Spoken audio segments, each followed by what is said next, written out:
Grabe yung traffic dun sa ano. Hindi ako makaalis. Bakit ka umiiyak? Wait lang. Walang tissue.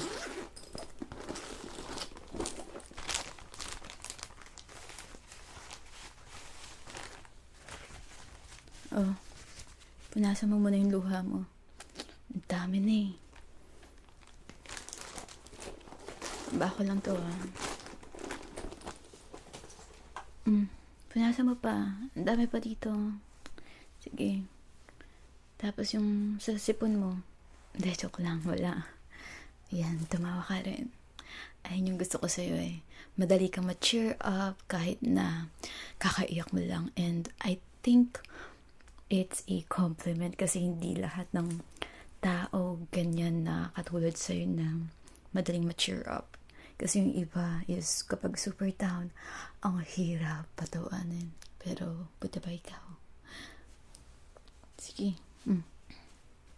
Ba't ka umiiyak? Inaway kanino? Binupuli ka? Anong ginagawa sa'yo?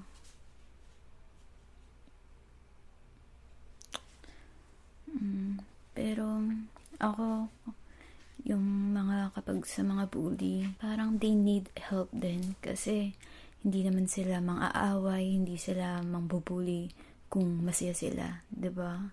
Kung ikaw din sa kalagayan nila kapag masaya ka, 'di ba? Masaya ka, hindi ka nakakapag-isip ng negative thoughts.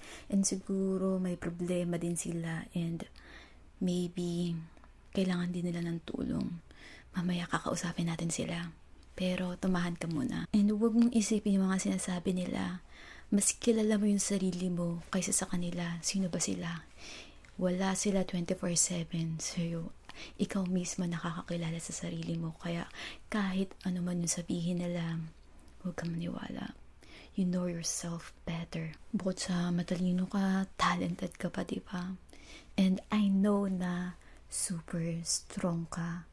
Pero minsan, syempre, hindi naman sa lahat ng bagay nagiging strong tayo. Nagbe-break din tayo and it's okay. It's okay talaga na umiyak ka. Iyak mo lang yan. Sige. Madami pa akong tissue dito kung gusto mo pa. Kuha pa ako, if ever.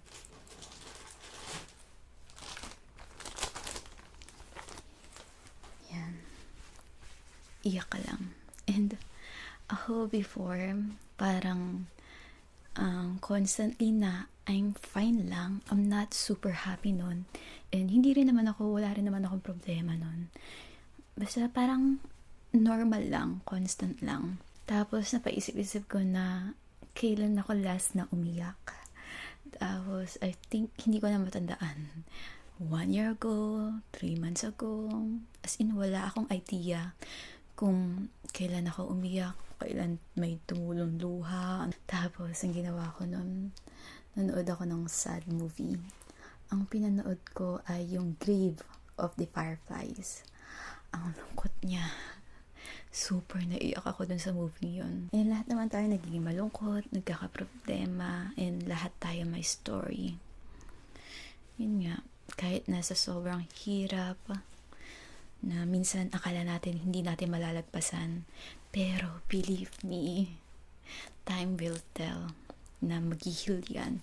Kahit na yung super galit na galit ka sa isang tao, yung grabe yung ginawa niya sa'yo, hindi mo ma-explain na feel mo hindi mo sila mapapatawad. Pero yun nga, as the time na lumilipas, parang you forget na rin yung kasalanan nila kasi yung forgive and forget, hindi naman natin binibigay yan para sa kanila.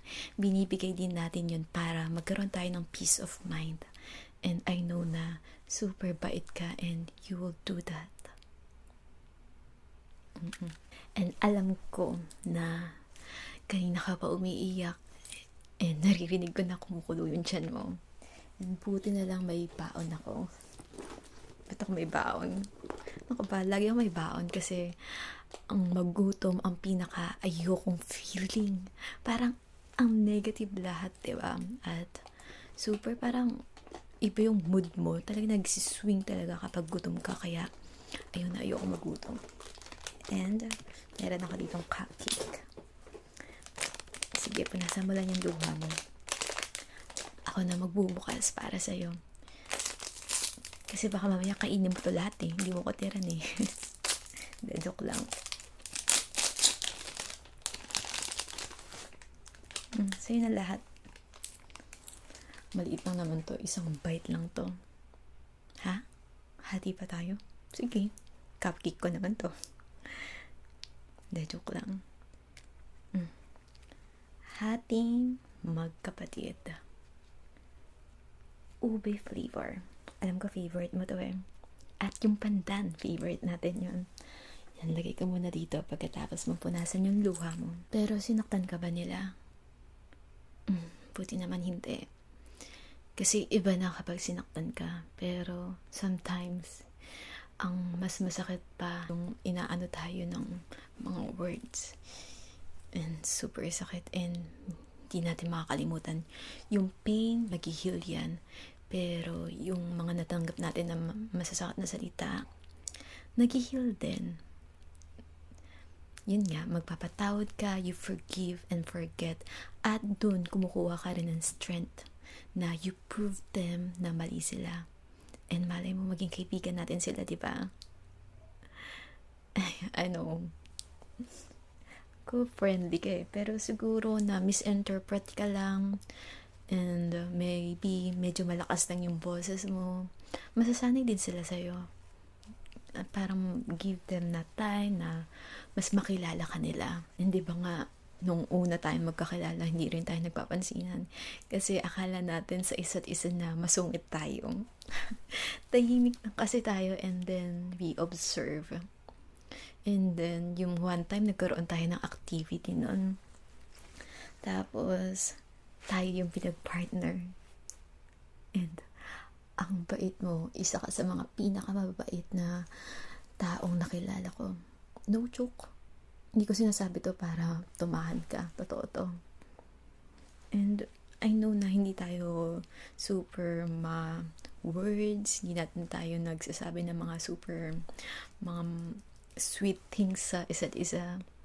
Pero we know na true friends. Wait lang. Ano bang meron ako dito? May playing cards ako dito eh.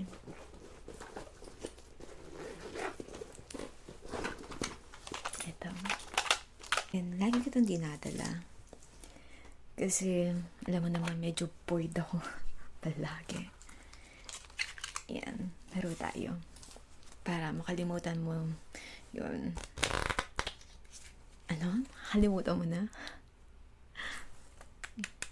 Kausapin natin sila. Samahan kita mamaya. Oh my God. May na ano pong lumipad pa.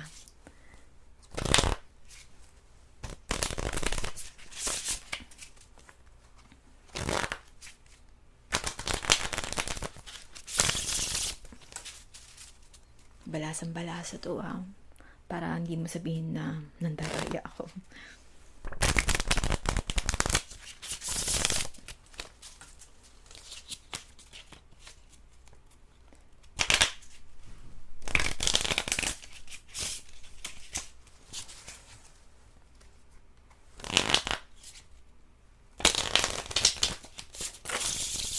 Sige na.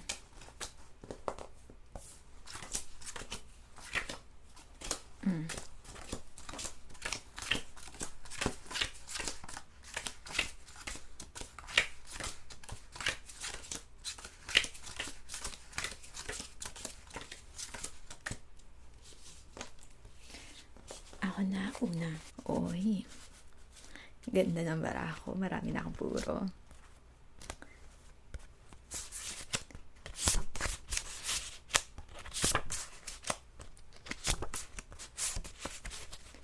Dami kong bahay Tintin. Baba ko.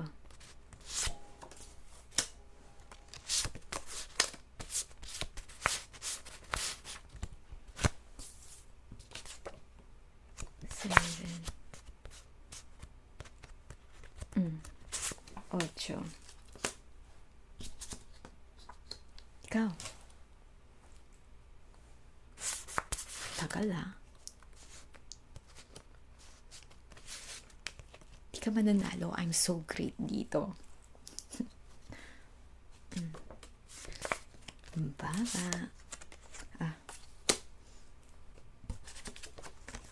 5. Bahay na naman. Sunog ka na.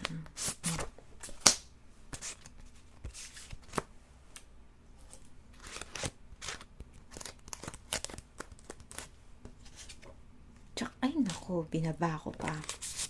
10. Oh, 7. Ikaw.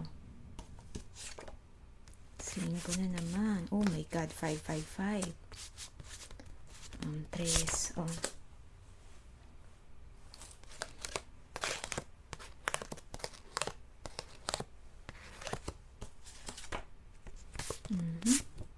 Ito ba? Sige, kaya ito na lang. Oh. 7. King. Ah, tapon ko. Ikaw.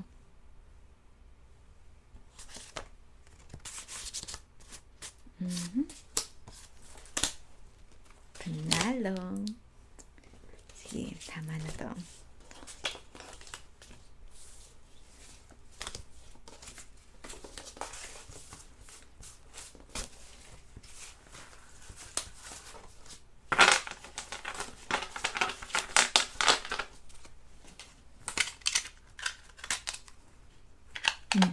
Yung cupcake natin. Tingnan natin.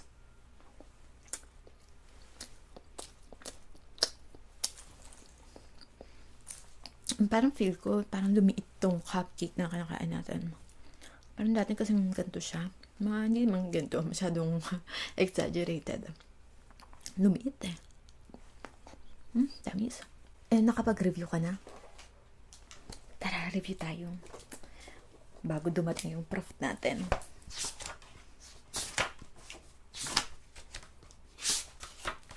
Yan. Okay, start na tayo dito sa quiz. If you pass our general knowledge quiz, you're definitely in the 1%. Start the quiz. Yan. Berlin is the capital of which country? Belgium, Netherlands, or Germany? I think it's Germany. Correct. Okay, ano nang next dito? You want to make green paint. Which colors do you mix together? 1, red and yellow. 2, blue and yellow. Or 3, orange and purple. I think blue and yellow. Correct. And number 4, you're in the mood for lobster and mousse. Where is Maine? Maine, di ko alam to. 1, 2, 3, 4. Manghula ako. 1. Correct. Hindi ko alam. Which is the longest river in the world? Amazon, Nile, or Mississippi? I think Amazon. Correct. My God, nanguhula ako dito. Number 6. What language do most people in Australia speak? German, Australian, Hungarian. I think Australian. Correct. Continue the quiz. Okay. Number 7. Which country is closer to the North Pole? Finland, China, North Korea. I think Finland. Tama. Correct. Number 8. On the polar opposite end of the world, which animal lives in Antarctica? Polar bear, penguins, narwhals, reindeer. Wait lang, anong on the polar opposite end of the... Congratulations, you won a brand new car based on this logo. What make is this? Toyota. Correct. Number 10. What's the name of this impressive masterpiece by Michelangelo? David. I think it's David. Correct. Number 11. Who was the president of the United States in 2005? Bill Clinton, Barack Obama, George W. Bush, George H.W. Bush. I think Barack Obama. It takes a bright person to innovate. Who is credited with inventing light bulb? Alexander Graham Bell, Benjamin Franklin, Thomas Edison. I think Thomas Edison. Correct. Show my results. Working our magic. Hold tight. Wait lang, antayin natin to. And ang result ay 6 out of 12. Wait, saan tayo nagkamali? Parang perfect naman tayo lahat. You were right at Berlin. Okay. Tama tayo sa green, blue and yellow. Number 4, close to main. Kala ko pag check tama na, hindi pa pala. Number 4 yung tama. Close but not quite. Which is the longest river in the world? It is Nile. Number 6 is close but not quite. What language do most people speak in Austria? It's German. Continue the quiz. Number 7, you were right. Finland. It's a polar bear. It's penguin. Toyota, tama. Tama tayo sa Michael, yung David. Who was the president of United States in 2005? It's George W. Bush. Kailan lang ba si Barack? Hindi ko alam. Thomas Edison, tama. 6 tayo, kalahati tayo. At least not bad. Yan. Kausapin na natin sila. Kalmado ka na eh. Kasi wag tayo magde-decide kapag super hyper tayo. Like for example, kapag super happy ka, huwag kang magpa-promise ng anything. Kapag super galit ka naman, huwag kang magsasalita kasi doon na magsasabi ka ng mga masasamang bagay at kapag nasabi mo na, ang hirap na ibalik. And yung sorry, yes, work naman, and thoughts, di ba? Para mabagi yung thoughts.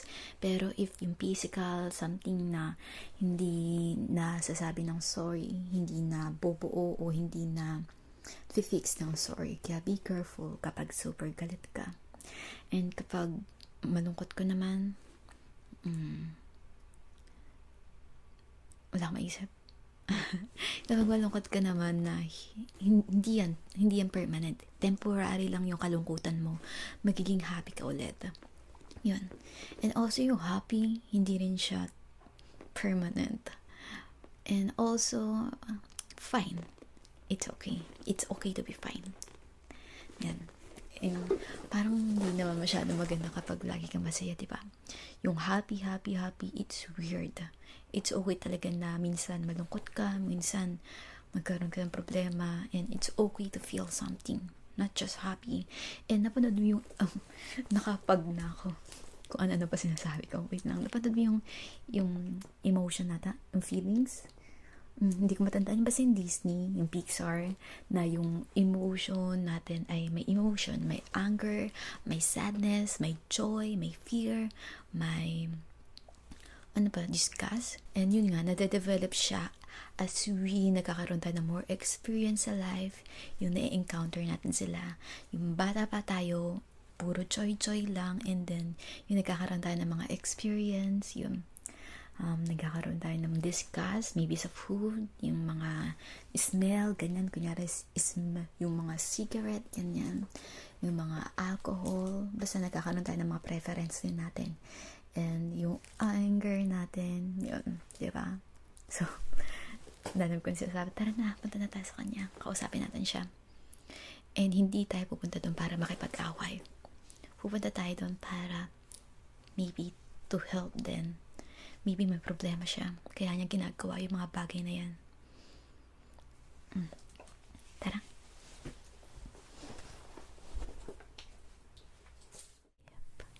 Sleep. Sleep.